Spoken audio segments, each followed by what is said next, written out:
जरूरत पड़ने पर अपने ही काम आते हैं। दवाइयाँ और जरूरी सामान अपने नजदीकी मेडिकल स्टोर से ही मंगवाएं। लोकल को सपोर्ट करें। डाउनलोड करें आयु ऐप, सबसे तेज सबसे भरोसेमंद। बढ़ते हैं एक बड़ी खबर का रुख करते हैं। डबल निगम चुनाव के बाद अब मेयर पद की दौड़ शुरू हो चुकी है। आज से मेयर के लिए नामांकन दाखिल होंगे। कल नामांकन दाखिल करने का अंतिम दिन है। वहीं 6 नवंबर को नामांकन पत्रों की समीक्षा होगी। 7 नवंबर को नाम वापसी का अंतिम दिन है। उसके तुरंत बाद चुनाव चिन्ह आवंटित होंगे। 10 नवंबर को मेयर पद के लिए मतदान होगा और इस बार दोनों नगर निगमों में महिला ओबीसी की सीट है। हम बात करें जयपुर की, जयपुर हेरिटेज और जयपुर ग्रेटर की। मेरे सहयोगी और जयपुर ब्यूरो चीफ योगेश शर्मा मेरे साथ जुड़ चुके हैं। योगेश, जिस तरीके से जयपुर हेरिटेज में लगा कि एक बार फंसेगा, लेकिन उसके बाद 5 निर्दलियों को साथ लेकर कांग्रेस स्पष्ट बहुमत दिखा रही है और ग्रेटर के अंदर बीजेपी का बोर्ड बन ही रहा है, लेकिन क्या यह तस्वीर अभी तक सामने हो पाई कि दोनों की तरफ से एक एक चेहरा कौन होगा?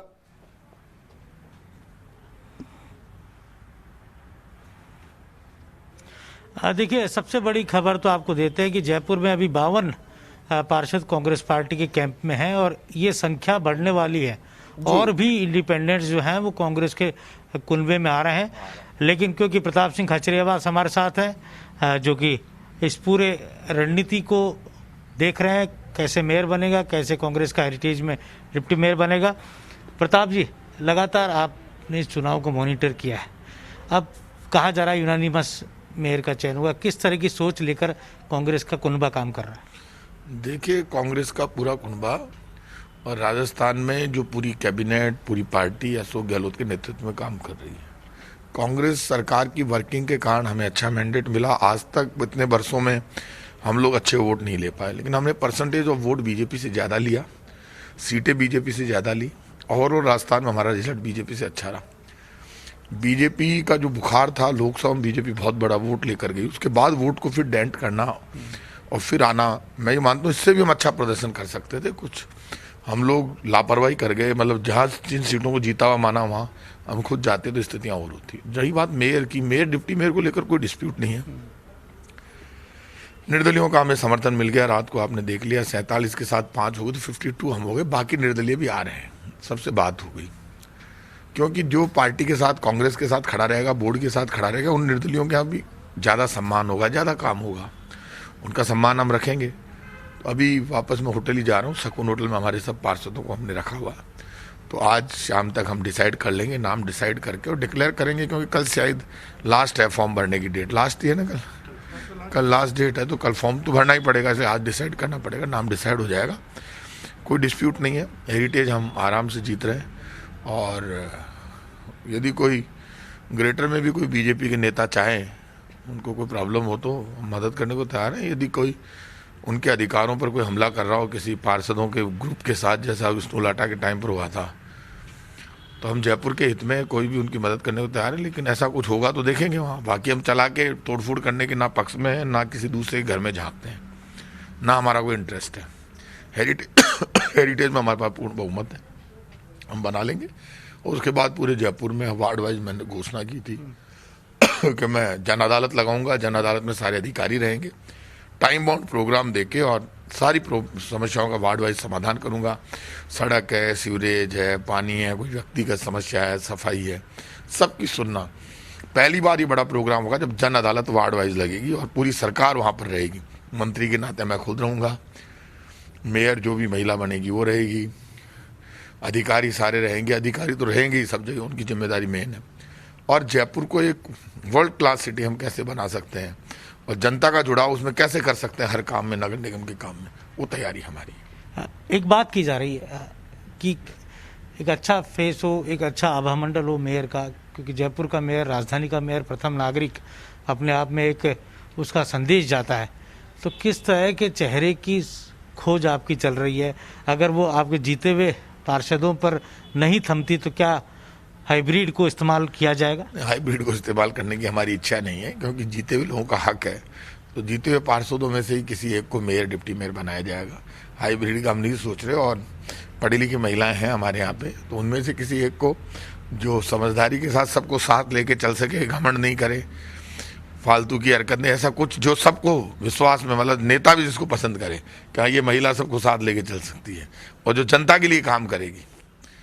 बनने के बाद परिस्थितियां बदल जाती है, ऐसा नहीं हो, सोच समझ के करेंगे, ऐसी गलती है आप चिंता, अच्छी महिला लाएंगे। क्या ये माना जाए कि डिप्टी मेयर और मेयर दोनों में एक अलग तरह की खोज आपकी पूरी हो चुकी है, जो एक उपयुक्त फेस था? अभी हम जा रहे हैं होटल में, बाकी लीडर्स पहुंच गए हैं, महेश जी, अमीन काक जी, रफीक भाई, तीनों वहीं पर हैं। प्रताप जी, बहुत बड़ी संख्या मुस्लिम चेहरे जीते हैं और तो एक डिमांड आ रही है कि मेयर या डिप्टी मेयर को लेकर वो कैसे फुलफिल करेंगे?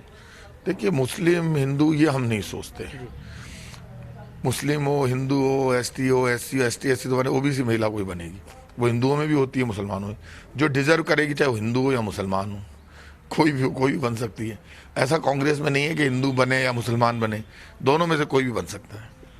प्रताप जी, क्योंकि अभी बात थोड़ी सी अलग की जाए आपकी खुद की विधानसभा की, आपने अपनी विधानसभा के अंदर, ये बहुत अचरज होगा, कल मैंने टीवी डिबेट में भी बोला था कि परकोटे की बात करें या परकोटे के बाहर के इलाकों की बात करें, जो बीजेपी का गढ़ है, बगड़िया भवन, पौष इलाका सीस की, वहाँ आपका कांग्रेस का उम्मीदवार जीतता है। ये एक अचरज की बात है, पूरे प्रदेश के लिए भी अचरज की बात है।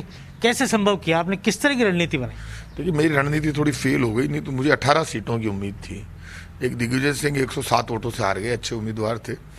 कुछ मेरी लापरवाही रही, कुछ उम्मीदवारों ने कहा कि हम जीत रहे हैं, कोई 200 से हार गया, कोई 100 से हार गया, नहीं तो मैं वहाँ भी उन्हें जाए। और मेरे खुद के वार्ड में मेरी लापरवाही रही, मुझे खुद को जाना चाहिए था, नहीं तो यहाँ भी कैंडिडेट जीत जाती। मैंने देखा ये तो जीत जाएंगे। लोगों के साथ दिक्कत ये, छोटा चुनाव में वोट जाकर मांगे नहीं, तब तक देते नहीं। फिर भी 24 में से 13 सीटें और 10 बीजेपी को मिली है, एक निर्दलीय, तो 10 ही मिली बीजेपी को, हमें 13 मिली। बीजेपी हम 18 मान रहे थे, लेकिन कोई बात नहीं, इससे और ज्यादा वर्किंग करेंगे, लोगों के बीच में जाएंगे। लेकिन हमारे ही लोग, कांग्रेस वाले नहीं मान रहे थे 13 आ जाएगी, वो तो ये मान रहे थे। बाकी सबसे अच्छी सीटें मेरे यहाँ आई है। जयपुर में सिविल लाइन सबसे अच्छा रिजल्ट दिया, 24 में से 13। किसी विधानसभा क्षेत्र में इतना अच्छा रिजल्ट नहीं है। ये इस मिथक को भी तोड़ा है कि जहाँ मुसलमान होते हैं वहाँ कांग्रेस को ज़्यादा लाभ होता है। आपने तो वो वार्ड जीत लिए जहाँ पर मुस्लिम फैक्टर काम नहीं करता। देखिए, सवाल ये नहीं है, हिंदू मुसलमान के हिसाब से हम पॉलिटिक्स नहीं करते, हम वैसे ऐसे वार्ड भी जीतते हैं जहाँ एक भी मुस्लिम वोट नहीं है। तो ये कहना, ये तो फालतू की बातें बीजेपी फैलाती। बीजेपी हिंदू मुसलमान में वर्टिकल डिवीजन करके ये फालतू की राजनीति करती है, लेकिन हमारे मन में ऐसा कुछ भी नहीं है और ना हम ऐसा कोई प्रयास कर रहे हैं। तो आज शाम तक मेयर को लेकर, डिप्टी मेयर को लेकर स्थितियाँ क्लियर हो जाएंगी? बिल्कुल बिल्कुल हो जाएगी क्लियर। आज शाम तक मेयर, डिप्टी मेयर आपको जयपुर के मिल जाएंगे। मुख्यमंत्री से चर्चा होगी? बिल्कुल, मुख्यमंत्री जी को विश्वास में लेकर ही किया जाए। लीडर तो मुख्यमंत्री अशोक गहलोत जी हैं, तो लीडर को तो विश्वास में लेना ही पड़ेगा। बहुत बहुत धन्यवाद। प्रताप सिंह से बात हुई और प्रताप जी जिस तरह की बात कह रहे हैं, एक कॉन्फिडेंस झलक रहा है कि बहुत स्मूथली वो मेयर और डिप्टी मेयर के काम को अंजाम तक ले जाएंगे, पूरा कर लेंगे। कौन होगा जयपुर का प्रथम नागरिक, जयपुर हेरिटेज में कौन चेहरा मेयर बनेगा, कौन चेहरा डिप्टी मेयर बनेगा, आज रात तक इसका खुलासा हो जाएगा। जी बिल्कुल योगेश, शुक्रिया हमारे साथ बात करने के लिए और खासकर पूरी तस्वीर को कांग्रेस की साफ करने के लिए कि शाम तक मेयर और डिप्टी मेयर दोनों के चेहरे सामने आ जाएंगे। ये पता चल जाएगा कि कांग्रेस किनको मेयर के लिए आगे रख रही है, खासकर हेरिटेज के अंदर।